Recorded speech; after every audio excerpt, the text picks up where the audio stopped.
Reparations. Is that the best choice for our people? Or is there a different choice for us to consider? That's what the discussion is about here today.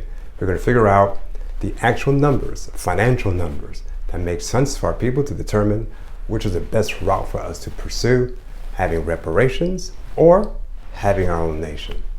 Let's get into it right now. Let's talk about the money, reparations. Reparations is a big issue because not a lot of people are talking about it.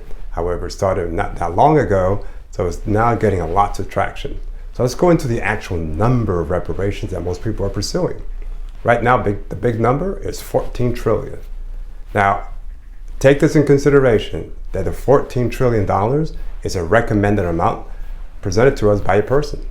And that 14 trillion comes from a man by the name of Robert Johnson.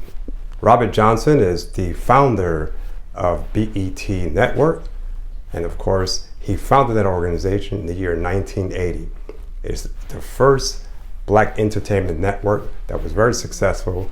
As a matter of fact, it was so successful that 20 years later after founding it, he actually sold the company. That's right, he sold it. Now, I'm using Robert Johnson for a reason. Number one, he recommended the $14 trillion. Number two, he provides us a good example as to what happened to reparations money because he's been a billionaire. So let's go into that at this particular moment. So he started his company in the year 1980. It did grow very well. And of course, in the year 2001, about 20 years after he founded the corporation, he sold BET. And who did he sell it? To the same people. Now, Robert Johnson, I call the king of the one that gives back to America that America gives them. So what happened in the year 2001? He sold his company to the same people that helped him get his company established. So he came out with a $3 billion sale. Out of that sale, he was able to keep half of that, $1.5 billion, making him the first black billionaire in this country. Now, we're saying that's a great deal. He did it extremely well. Absolutely, there's no question about that. But look forward to the year 2023, 22 years later. Sure, throughout that 2000 year, in 2001 and on forward, he did very well. He took that money and reinvested in many corporations, which made him lots of money. And of course, later on though, that investment that he was making went a bust. And today, in 2023, his value in terms of net worth has been reduced to just $30 million. So $30 million amounts to just 2%. So that's what he ended up with today. Now, take this in mind. Doesn't mean he does not have the ability to rebound. Probably will. And of course, he's not your typical African American. So Robert Johnson is a Princeton University master's degree graduate. Very intelligent. So, of course, he was very distinctive because not only did he have the recommendations in terms of accumulates, but he also has the direct connections with executives of corporations. So, of course, he's in a great position to bounce, probably. Now, this is important because this is an exception to the rule. Most of our people will go nowhere near to what Robert Johnson acquired. Well, let's break down the $14 trillion, and I'll give more further explanation. That $14 trillion amounts to, per person who's black in this country, of $280,000. That would be your reparations per person.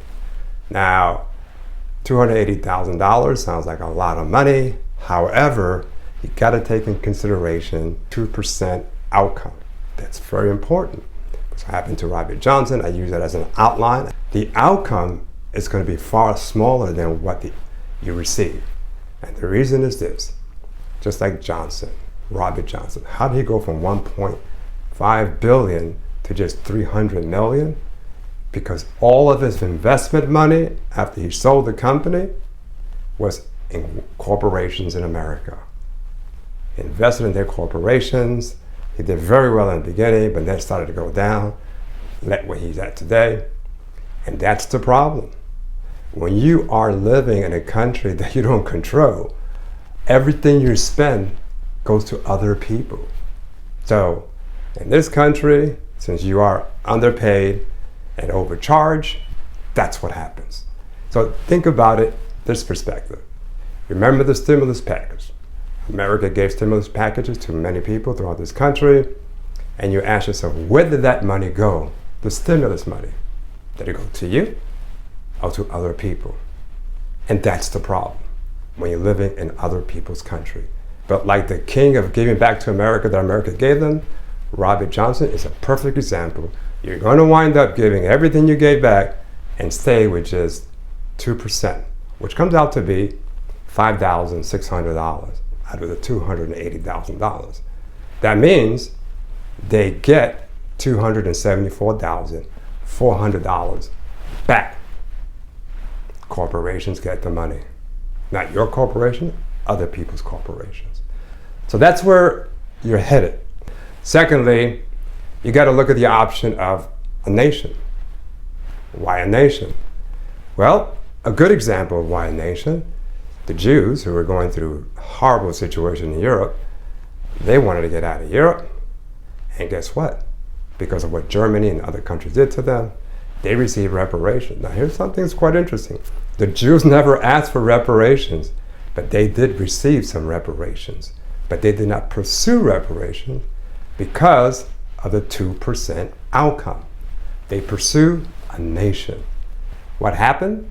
Well, here today, the nation of Israel is now ranked as number 55 out of 200 nations in the world in terms of wealth. It's the 55th most wealthiest nation on earth.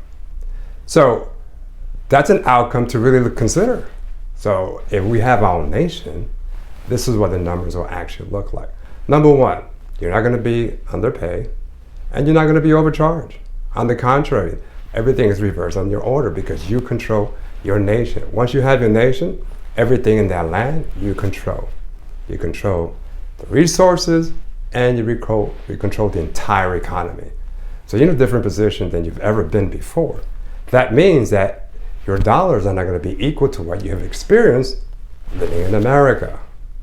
Great value. So now you start to grow far quicker than anywhere else.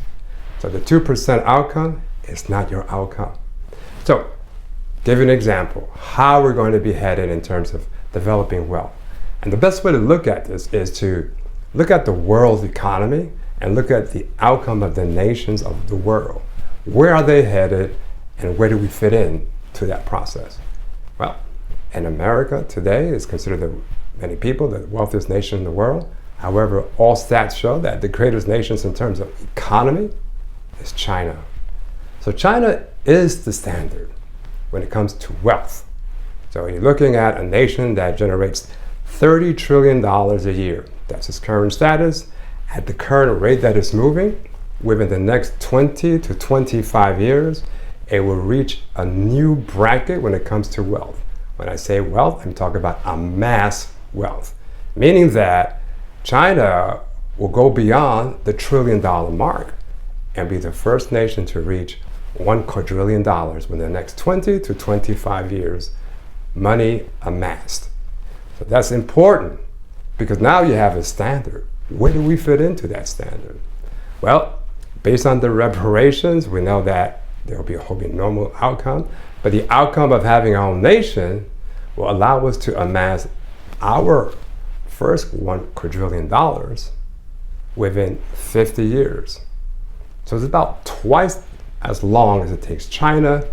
It would take us to acquire the same amount of money of $1 quadrillion.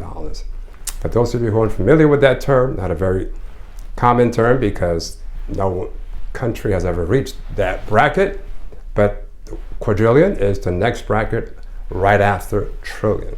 And that's where we'll be in 50 years. So this is a great outcome. Now, how do you compare that to reparations? Reparations in the same bracket, in the same goal, has a different outcome because of the 2% outcome. And that would mean that they will receive the $1 quadrillion of dollars amassed, but it would take them 2,976 years.